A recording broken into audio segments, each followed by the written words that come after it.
we remember reading about a description of what Muhammad actually looked like, that he had brown hair put behind his ears, he had blue eyes and white skin. So be careful, if that's true, be careful people that point the finger and say he was this, he was that, because a lot of your own people are actually like that today, right? Okay, so what we're saying here is, what we suggest here is, let's put aside, let's cast aside what we've been told and sold in relation to Muhammad to be the truth, as often it may not be, so we can hear and review exactly what the Quran actually has to say in the nearest English equivalent or translation, kept as close to the original Arabic text. We'll repeat that. Let us cast aside what we have been told and sold to be true, or to be the truth, in regards to Muhammad and Aisha, etc., as often it may not be true. So we can hear and review exactly what the Quran actually has to say in the nearest English equivalent, or translated into the nearest English equivalent by a reliant translator like that N.J. Dawood, keeping as close to the original Arabic text as possible. Let us prove, as many claim, it is a copy or clone of the Torah. Okay, let's verify that at some point.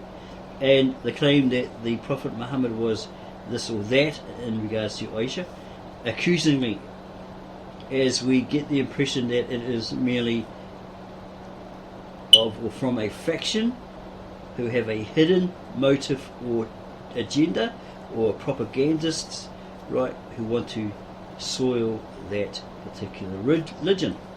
Okay, so propagandic, could be a propagandic move, right? Hidden or motive or agenda. Perhaps one faction is secretly trying to wipe out another, or one religion is trying to wipe out the other without them realizing it, so that in the future, at some point in the future, they will become the number one religion with no more competition or opposition, because they've killed off the other one, or the other ones, right? That's how they work. That's how they become number one, because they've got to poop on the other one, right? Kick them off the rungs of the ladder, so they remain at the top. It's all propaganda. One poops on the other, and that one poops on them. That's how it goes. Maybe they have hired a certain militant group to do all that extremist, horrific incidents that they've done. For these will do all, as hired mercenaries, as they love the power that it gives them and the money that they also receive, or they're receiving, right? So keep that in mind, so that your mind will be liberated, right? And you'll be able to see clearer. You rather than just point the finger, you know, on something you haven't done the personal research on. You're just taking it from some other horse's mouth, right? And say, oh, it must be true, right? Here, there is those arguments that, yeah, and the facts that, yeah, okay, he did marry young, etc., etc., right?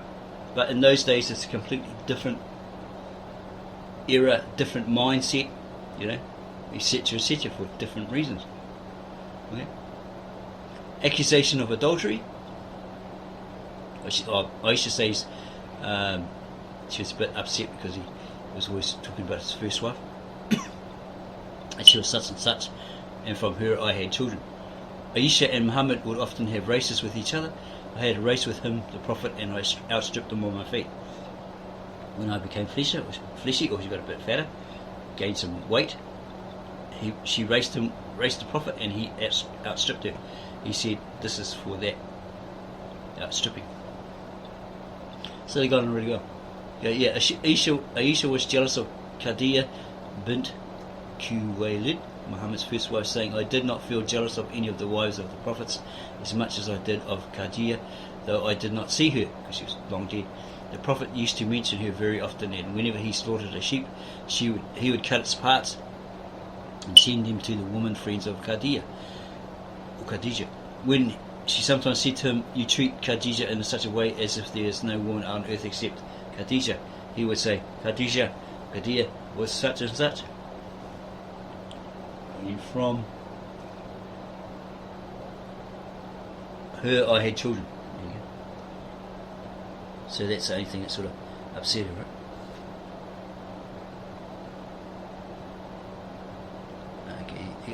Accusation of adultery. The story of the accusation of adultery levied against Aisha, also known as the event of Ifk, can be traced to Surah chapter An-Nur of the Quran. As the story goes, Aisha left her hawdah, what's that? Bed carried by a camel, also known as a hathi hawdah, carriage which positioned on the back of an elephant or occasionally some other animal such as a camel. Yeah. To search for a missing necklace, her slaves mounted the hawdah and prepared it for travel without noticing any difference in weight. Without Aisha's presence, hence the caravan accidentally departed without her. She remained at the camp until the next morning when Safwan, this guy here, companion of the Islamic Prophet Mohammad, commander of the Muslim conquest, a nomad and member of Muhammad's army, found her and brought her back to person here, etc., etc. Muhammad came to speak directly with Aisha about the rumours. He was still sitting in her house when he announced that he had received a revelation from God confirming Aisha's innocence. Surah 24 details the Islamic laws and punishments regarding adultery and slander. Aisha's accusers were subjected to punishment of 80 lashes. So they were found out to be liars, right? For false accusers.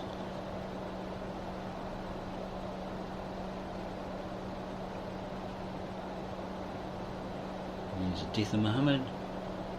After Muhammad's death, which ended Aisha and Muhammad's 14-year-long marriage, Aisha lived 50 more years in and around Medina.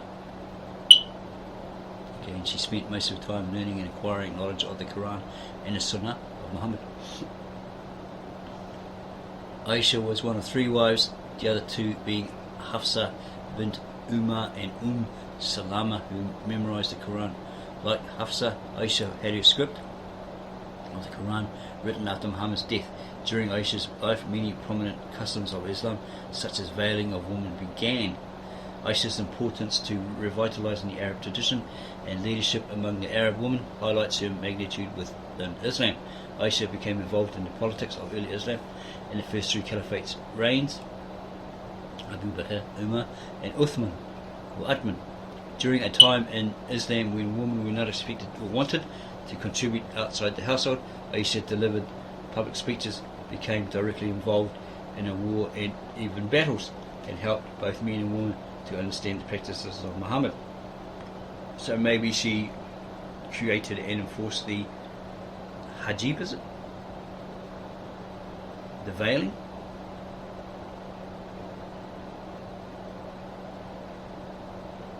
A veil is an article of clothing or hanging cloth that is intended to cover some part of the head or face or an object of some significance. Note this, veiling has a long history in European, Asian and African societies. Yeah? It's been prominent in different cultures, right? In different countries, different cultures, and so forth. And it goes on about the role of the caliphs, and Uthman, and so forth. More about Aisha. And here's the she died in Mecca, Medina on 17th Ramadan 58 AH, 16 July 678, 67 years old. Here's a Sunni view of Aisha. Sunnis believe she was Muhammad's favourite wife after Hazrat, his wife here, Khadijah.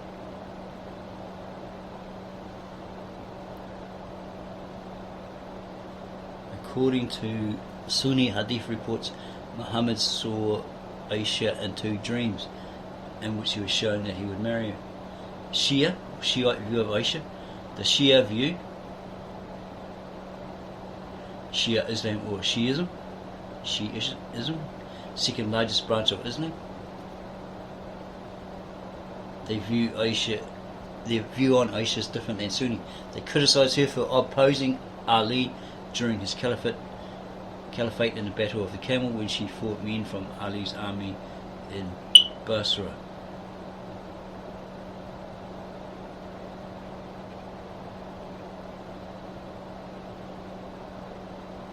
Here's a citation here. Aisha was 18 years of age at the time when the Holy Prophet, peace and blessings of Allah be upon him, died, and she remained a widow for 48 years till she died at the age of 67. She saw the rules of 4 caliphs in her lifetime. She died in Ramadan 58 AH during the caliphate of Muawiyah.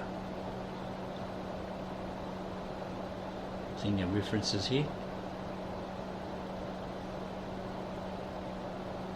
It states here in this particular book or article, evidence that the Prophet waited for Aisha to reach physical maturity before consummation comes from Al-Tabari, who says she was too young for intercourse at the time of the marriage contract. Okay, so one minute he's saying she's 9 or 10, but then he's saying that she was too young to consummate that marriage.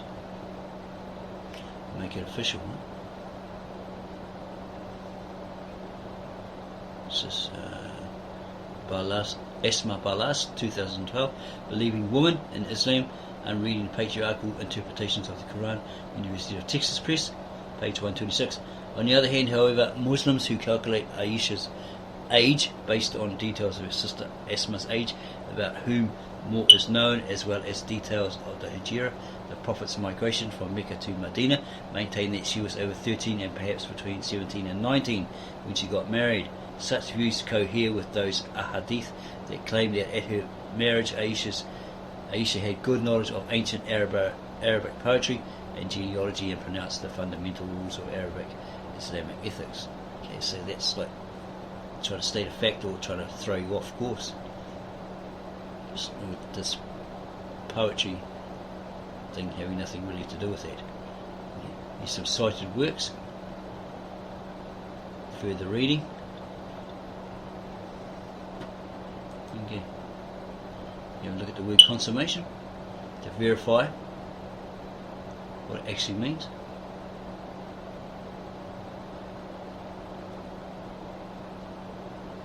It could mean in Islam, consummation of marriage, al-kalwa, al-sahiha, occurs when the couple spend some time after the marriage in seclusion or isolation, and or privacy, or together but alone. Right? Intercourse is not necessarily for consummation of marriage from an Islamic point of view. This is the agreed position of the Jamihah? Can't really see it. So small. Jamhur, majority jurists, including the Hanafi, Maliki, etc. Okay, so that could be an Arabic interpretation of that actual word, the word in the Arabic. Whereas in the English, the word meaning destruction, completion, or failing, so Isaiah 10:23, 28:22, Daniel 9:27, is translated interchangeably in the King James Version for another Hebrew word referring to a physical disease, and best translated consumption. Compare Leviticus 26:16, Deuteronomy 28:22, not used in the Revised Version, British and American. Consummation, definition: the act of making a marriage or romantic relationship complete by having sex. The act of. Okay. Action, cessation, close, commission, conclusion, consequence, discharge, end, expiration, etc.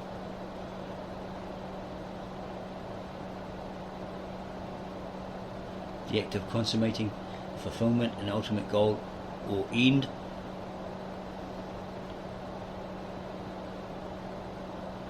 And use consummation in legislation, civil marriage, etc.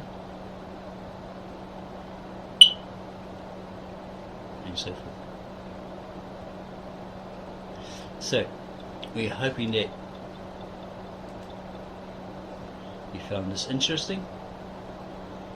We'll be interested in your comments and related to this. Okay, keep it civil. We won't tolerate anyone that's just being a complete clown or troll. Be mature. You can understand if you're about 5 years old or something like that. Yeah. Or pre-teen or something. Right? Keep it civil, keep it mature. Or else we'll block you. Right? Okay.